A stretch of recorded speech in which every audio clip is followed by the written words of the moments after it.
We saw this press release come in from the governor, Brad Little, back in June that announced new history curriculum for Idaho schools. The Story of America, it was called. The governor's office called a fair, factual American history resource. Not unlike what it took to form this country, the classroom in Idaho and across the country has become pretty much a battleground, but a political one. Lawmakers have spent time pointing fingers at what is and what is not happening in terms of indoctrination. So when a new history curriculum is announced, some people, well, tend to have questions about what it is trying to teach. Some wondering if Idaho is whitewashing realities of America. Well, Joe Paris asked that question of Idaho's top education official about this new program and what it does and does not cover. I believe as educators look at this, that they will find some very useful information. State Superintendent of Public Instruction Debbie Critchfield wants to be clear. The Story of America is not a standalone history curriculum for Idaho. It's actually a supplemental resource for teachers to add more color to their lessons. They're already going out and looking for resources to supplement some of these lessons, and so this provides them an opportunity to go in a free, easy way to go and search through interviews and primary documents that they can share with their students. So the content isn't a textbook. It's actually an online platform that features videos, documents, and artifacts of history. Imagine, instead of reading a speech from history, why not watch and listen? In a one-dimensional book that you open up, you're not able to do that.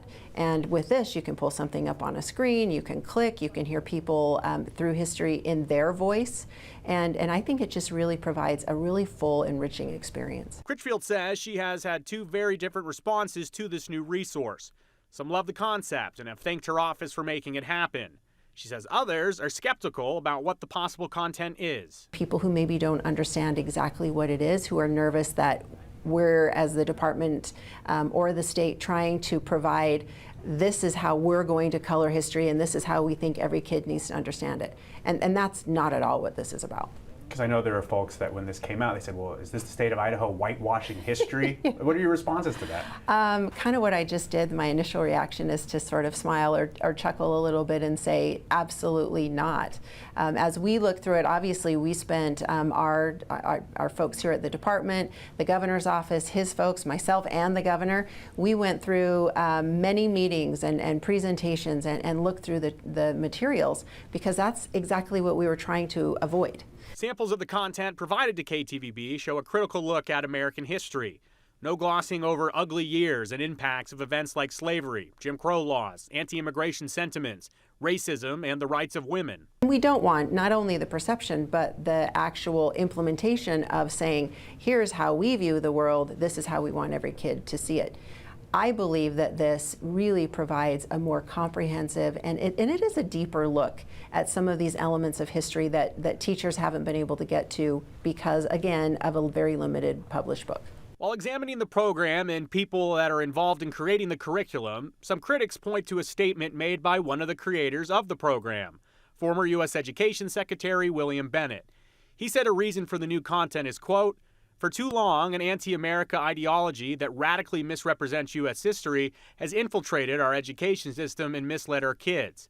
Critchfield says she has heard similar comments from Idaho parents, but she has thoughts as to why she's heard those here in the state of Idaho. I don't know that the published books are intended to create a feeling of anti-America, but because we're so brief and so quick in how we go about discussing it, teachers haven't had the opportunity to really explore what it means to be a part of the history that we have as an American. We did hear from some that, you know, of other parties that said, hey, well, are we now going to do partisan education? No.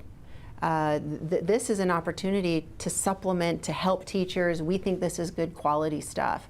And so that I hate that that's clouded, that kind of this political side of, you know, well, because you're a Republican, this is why you want to do that.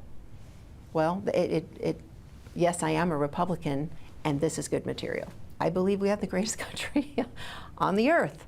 That doesn't mean that I look down on other countries, but we have this deep love for, you know, where we are and who we are. And part of, you know, loving your country is also being honest about the history of it. Absolutely. And there's nothing in anything that I've seen that leads our kids to gloss over that. And as a part of the program, there's also other benefits. The Department of Education, the superintendent's office fully realized that during COVID, they realized there was more resources and there was more ways to teach kids in the classroom. Brian, of course, when you have the textbooks that Debbie Critchfield is talking about, that's just one way to look at the actual history itself. But when you have an opportunity to click through a portal, to watch speeches, to go through documents, you realize kids these days, it's easier for them to learn and pick that up. And it's something that they've seen during COVID. Another note is this is optional curriculum for all school districts. If there's a school district that doesn't like this for whatever reason, they don't have to use it. There's expiring federal grant money is really how they paid for this. So $3 million over 3 years. They're going to try it for at least 3 years and see what the reception is. It's optional, it's supplemental, and it's not paid for by the state. Correct. There you go. Thank you very much, Joe.